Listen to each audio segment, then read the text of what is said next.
Good morning. Our first presenter this morning is the president of our Southern Trails chapter, Mr. Mark Howe. And Mark is the Cultural Resources Specialist at the United States section of the International Boundary and Water Commission. Mark received his education from the University of Nebraska and also his master's from UTEP in El Paso, Texas. And his topic this morning will be Archaeology on New Mexico's Southern Trails. Please welcome Mark Howe. Guten Morgen. Mein speech is in Deutsch. Because Dave Miller, it's a private little joke there. We'll give our speeches in German and see what happens. So I'm just going to read a prepared speech for this. I hope you enjoy it. So good morning. Thank you for letting me join you in this discussion of the Southern Trails along the U.S.-Mexico borderlands. And just a quick disclaimer for the lawyers in the crowd. This speech does not represent the view or opinions of the U.S. State Department or the U.S. IBWC and are strictly those of the author, me. So I have to make sure of that because I'm presenting this on my own. How many of you have heard of the IBWC?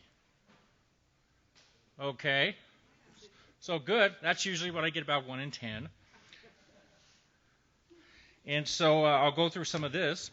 As a cultural resources specialist at the International Boundary and Water Commission, IBWC, it's nice to use acronyms, a portion of my work is in cooperation with many of the agencies who deal with the immigrant trails in the U.S. borderlands and those trails that transected the U.S.-Mexico borderlands.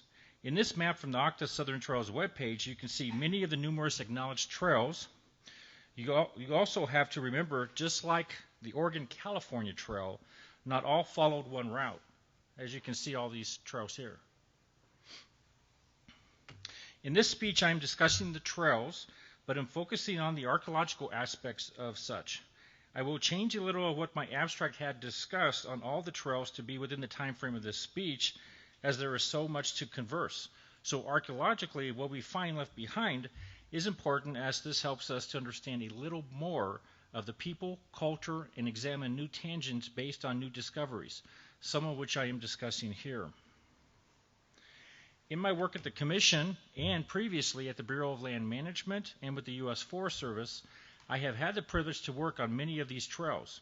I have recorded not the trails themselves, but what was found from the past and not so distant past.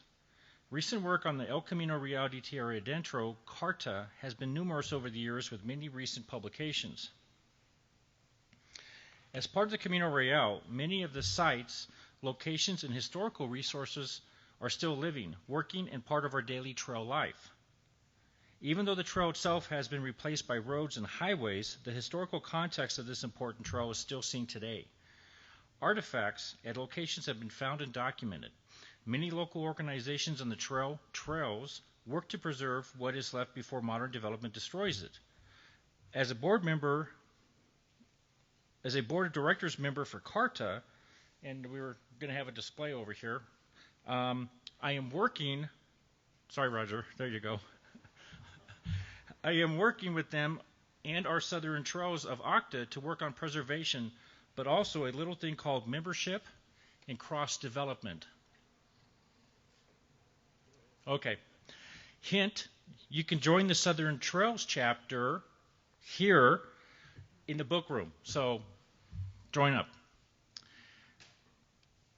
As seen here in an article on archaeological work conducted by New Mexico State University, ongoing field work in the last several years have found many new sites.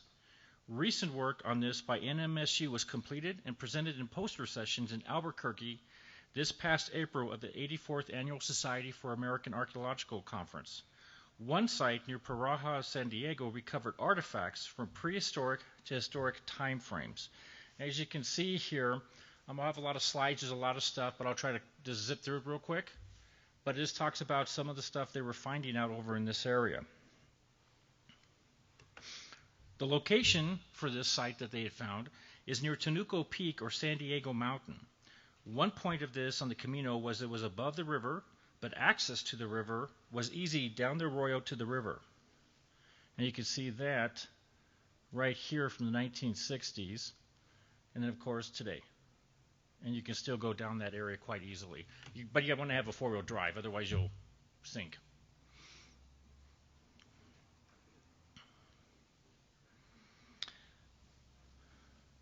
the river valley, there are many narrow locations that made the route on the upper part essential for travel. The right picture is from 2019, and the left is an air photo from 1967. Little has changed in the landscape and makes this an excellent area to find and demark remnants of the Camino, archaeological sites, and structures. As seen in this map from the Socorro County Historical Society webpage on maps, the length of the Camino just in the United States is large, but only about 400 miles. From Mexico City to the present U.S. border at El Paso, Texas, it is about 1,100 miles in length. Many areas have been surveyed by local groups and CARTA members. The STC is working with CARTA and NPS in this endeavor as part of the Southern Trails.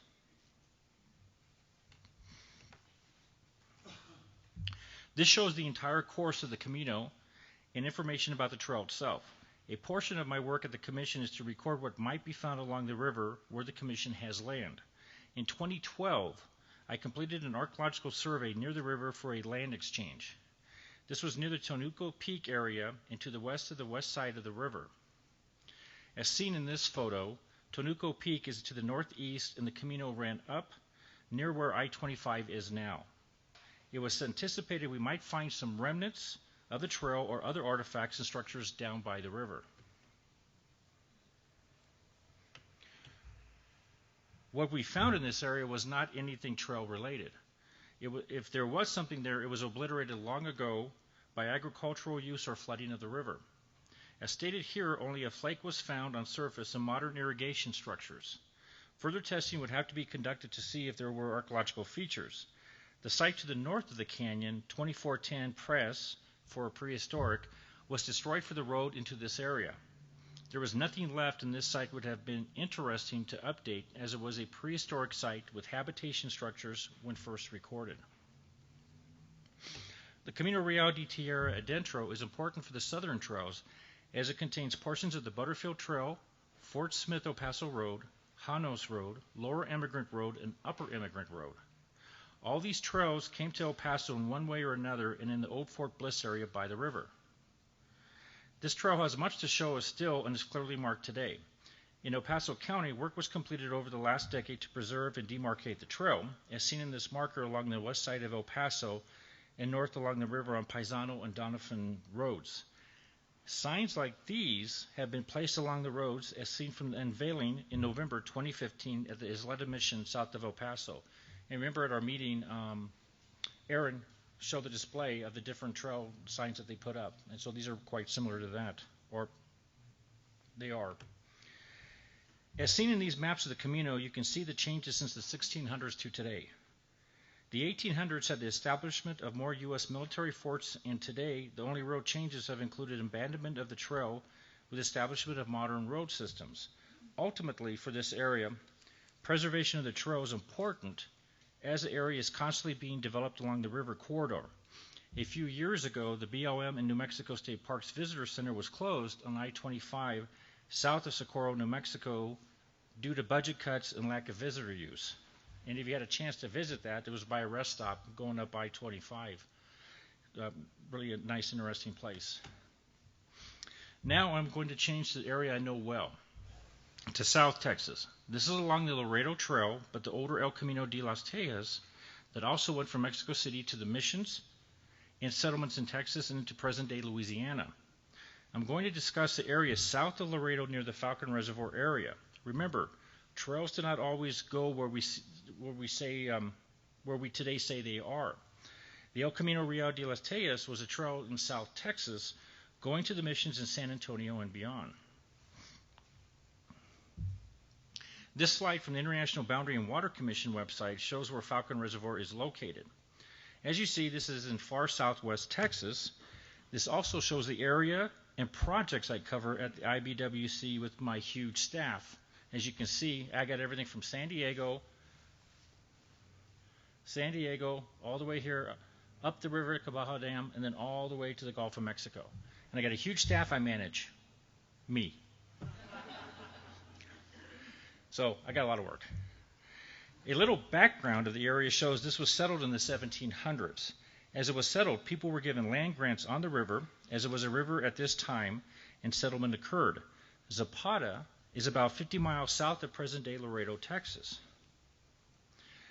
This area was settled heavily in the past. The El Camino Real de las Tejas is marked to the north of here, but we think a smaller route on the Camino came into this area at Falcon Reservoir. As stated here, the area had grown with people of Spanish and Mexican descent, later being replaced by the new Texas Republic and later American/United States boundary after the Mexican-American War of 1846-1848. This slide just tells what I do in the commission, but more importantly, what is completed by the commission. Why I explore the international boundary and the trails that cross the border in both directions. It just tells a little bit here.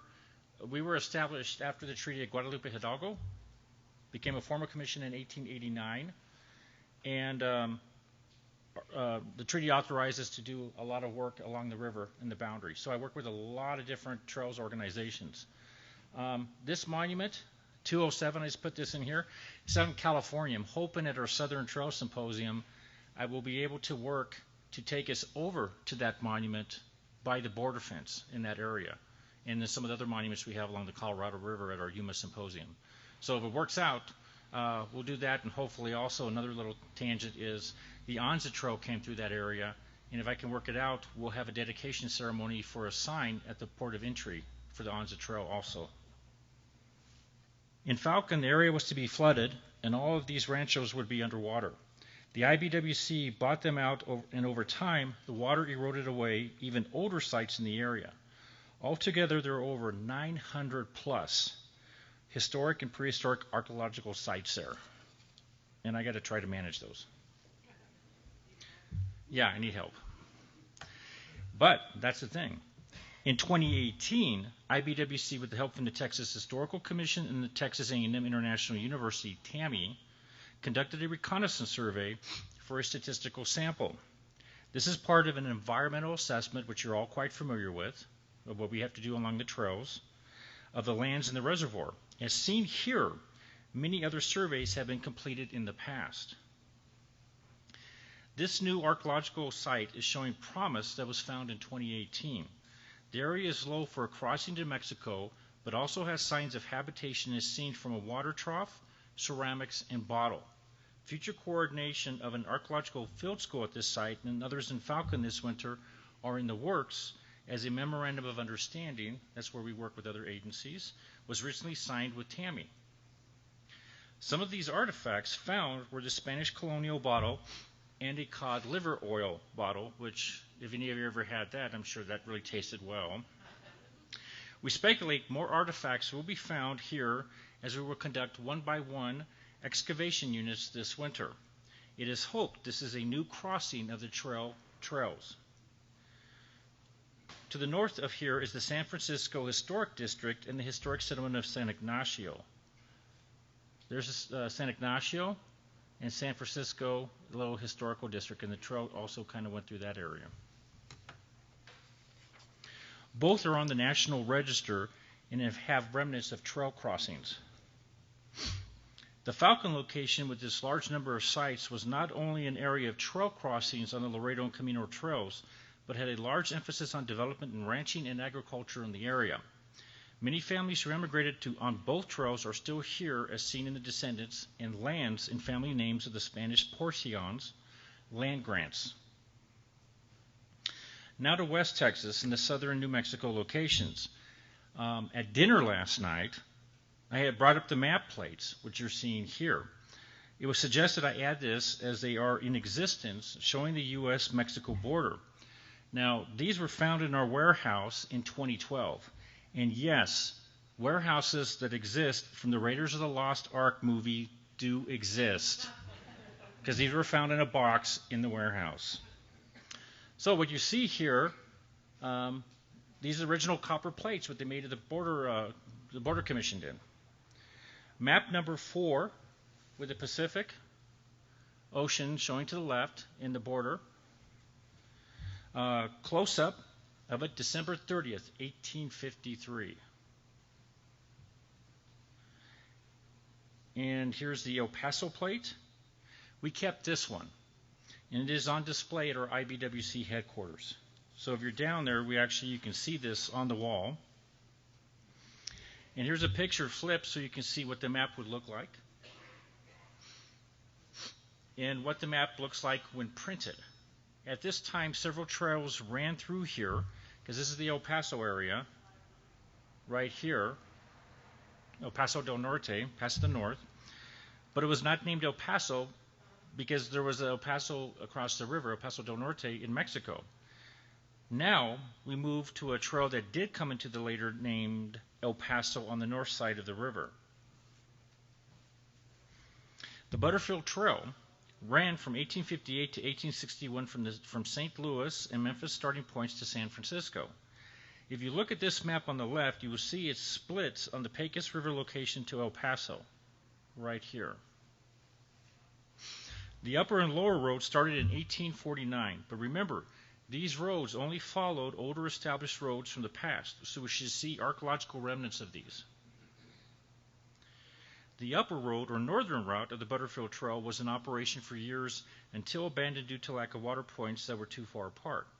The 2016 book by Glenn Sample Ely gives a very definitive history of the Butterfield Trail through Texas on both routes. On the northern route, many of the sites have been recorded in the NPS study and by other researchers through Texas and New Mexico. A few years ago, I discovered a photo ledger book on the construction of the Red Bluff Dam just south of the New Mexico border on the Pecos River. Yes, in the warehouse. You go looking for stuff, you will find in a government warehouse things you just don't even know. So here's some information on this. I'll read a little bit on this article, on this slide, as there's a lot of information. The picture was also taken from pre-construction of the dam in 1934. Later on this afternoon, Prince McKenzie will be covering some of this in his speech this afternoon on the railroad and Pope.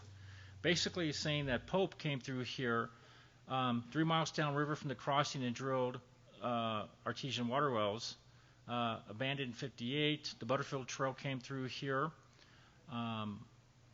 He arrived in 1854 for the railroad route, which is the Gadsden Purchase. And so you have a lot of this area through here, and this is what it looked like before Red Bluff Dam went into effect. As you read in the previous slide, Pope's Crossing was an important trail crossing of the Pecos River for the California Gold Rush, railroad route, think Gadsden Purchase, and the Butterfield Overland Mail route. By the way, I was born 30 years after this picture was taken. But you can see this is at the crossing there. And this is stuff that we just discovered. I mean, I haven't seen it anywhere else. The southern route went from Fort Davis west and up the border just south of Old Fort Quitman. Old Fort Quitman no longer exists. It's right down around there. And then Fort Hancock's up over here. Then you have El Paso with Fort Bliss. The trail has been discussed in Ely's book with excellent documentation of sites on private land. In 2017, I was down in this area to examine the trail south of Fort Quitman for IBWC sediment disposal. At this location, the river became perched above the old riverbed, about 20 feet above it. So there's a lot of sedimentation. Now it has to be dredged to bring the river back down to grade and relieve the flooding in the area. As you can see, lakes have formed. I did a survey above the floodplain, and from here I found a campsite of the 1800s, a circular ring composed of rocks, probably a teepee ring, pottery, and grinding stones. Since this was near Fort Quitman, it could be construed to be part of the Butterfield, and a trading post was located in this area. So you had a lot of people out there like you would see at Fort Laramie, people hanging around the post. The Butterfield, like most of the trails, all seem to converge at El Paso. The trails through southern New Mexico converged on the river and first near the present downtown area and later near the river by Hart's Mill. So as you can see, all the trails, everything really kind of converges here. The Butterfield through New Mexico and artifacts found in some of these areas are seen in artifacts found at Old Fort Bliss. So I'll just read this, it's kind of hard to read. A tract of land in the Rio Grande in El Paso holds archaeological and architectural evidence of many layers of history. From the 1598 crossing of Juan de Onate, as we saw yesterday on the tour we went to Taos, along El Camino Real de Tierra Adentro, a World Heritage Site in Mexico, to the development of Simeon Hart's Mill in the 1850s, to the construction of adobe officers' quarters at Old Fort Bliss between 1878 and 1893. That's along the river. The story of colonial settlement and subsequent development in Texas can be told here. Old Fort Bliss, these are the officers' quarters. This is American Canal, and this is the border right down here. So it's right in the borderlands. In 2013, El Paso Water Utilities was installing a 48-inch water line in the area behind Fort Bliss. Many of the artifacts were from the fort time frame of 1873 to 1893, but some younger, 1898. Stratigraphy was good, giving a good view of the area, as you can see behind the officers' quarters here. Ceramics, foodstuffs, and imported Mexican ceramics were found. Some 1900s historic artifacts also. Orange crush bottle, fire crate brick, which probably came from the Sarco smelter that was from the late 1800s. Other artifacts from the time period and later, some of this may be associated after the fort was moved from this area to the east of El Paso in 1898. I'll zip through these slides. Beads and ceramics that were found. Nails, buttons, bullets, bone, and glass. Lots of interesting stuff. And also, the old officers' privies were down that area. And anything you wanted to get rid of, you threw in the privy because nobody wants to go dig around in that to court-martial you with. Local glass bottles made in El Paso. Profile of what we found and locations behind the officers' quarters. You do this for archaeological digs. Better view of the profile. And yes, I do get out to dig once in a while. Yeah, that was the outhouse. Actually, we hit one in Smelter Town not too long ago. Yeah, you can tell it's an outhouse, believe me. Better view of the profile. Oops, okay. Hand excavation in areas. And this one, as you can see here, the trench, we had a cup in situ. So we actually find some stuff that's out there in place. Features, some of the age of Fort Bliss and some older, like this wall down by Hart's Mill. This is an older structure down by the Acequia Madre, which is the acequia that provides water to Mexico that's been there since 1700s and later. If you look at this one, this is another profile, but Globe Mills in the background, those buildings are all gone. They were destroyed by the border highway that's now being put in place along that area. So if you go down there and you're looking for these, there's nothing left. Soil profiles, and it's sterile below this depth, but then, as you can see on this, a lot of it's the river sediments in that area. But there's other, probably stuff even deeper that's buried down there that we haven't hit. By the 1930s, the area had changed with the New Deal projects being in place, American Canal, American Dam, and other projects. Remnants of the trails here are now hard to find in the El Paso area, but never give up hope of still finding something. So now we turn to a different area, and I threw this in, up north along the OCTA locations. One important part of this speech I want to add that was not talked about was family. This is a late addition to the speech, but one that has become dear to me. This was found out a few months ago. Of course, after the abstract for this speech was submitted, so you kind of throw some stuff in, as a cousin of mine who I had not met contacted me. Even though this does not deal with the Southern Trails, it deals with OCTA. I found out recently my great-grandmother came from Jay County, Indiana.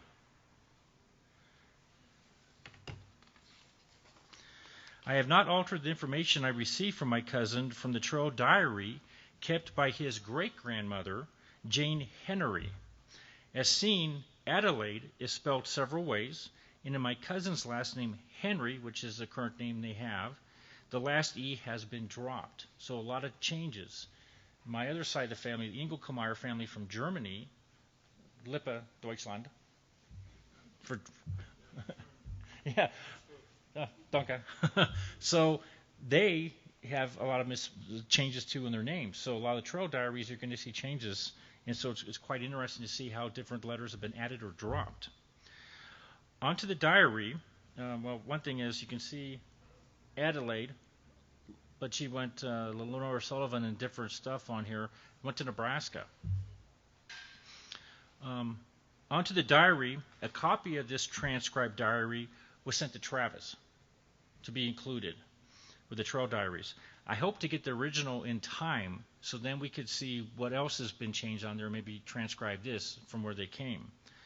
Some misspellings and others, but I never know if some of you out here might be related or know something that would be helpful to find some of the genealogy of the family that traveled the trail. I left this as I got it from Dan, but in his format. And as you read here, they're still talking about when they were traveling in June, and then about the family, my family they met, and then how they settled up in Petersburg, Nebraska. That's around the Neely area. So they came across Omaha, hit the trail, and then they went north up in that area. Their daughter, Lenora, she went by Adelaide Sullivan at that time, was on the wagon trade. She married his grandfather. He passed away some time later. But then also, as you see here, they're saying that she's related to some people from her mother was the woman in Uncle Tom's Cabin as a little girl that fell in the ice. Now, I think that this might be speculating a little bit more on that, but I just threw it in there. I'm like, I don't think that's true, and they think also not. Adelaide lost her husband years later and later remarried my great-grandfather, Joseph Howe. I am still searching for more information now, especially in Iowa Falls, Iowa, where she lived her later years at. As you can see on here, he had highlighted everything in red about with where they were in Iowa and then the homestead up there in Nebraska. So as I said, I sent this to Travis, and in the future hoping to get this get more information. So in this email from Dan, he was back from missionary work he does in Africa and wanted to do what is right in making Adelaide's grave in Council Bluffs, Iowa, and marking it. With this information, I hope you have learned a little more of the trails and the areas that I work with and about me, and what Dan was talking about here, how they got together, went down there, and then he wrote about 1916 some photos, which I found, some of those photos, so I'll be sending them to him also soon, of our great-grandmother. Since her grave was not marked at the cemetery in Council Bluffs, my cousins found her plot and put in a marker. As I finish, I hope you all also will have unexpected experiences coming up about the trails and family, just as I did in finding out that sometimes archaeology becomes a little more personal when your ancestors themselves traveled on a wagon out west. Thank you.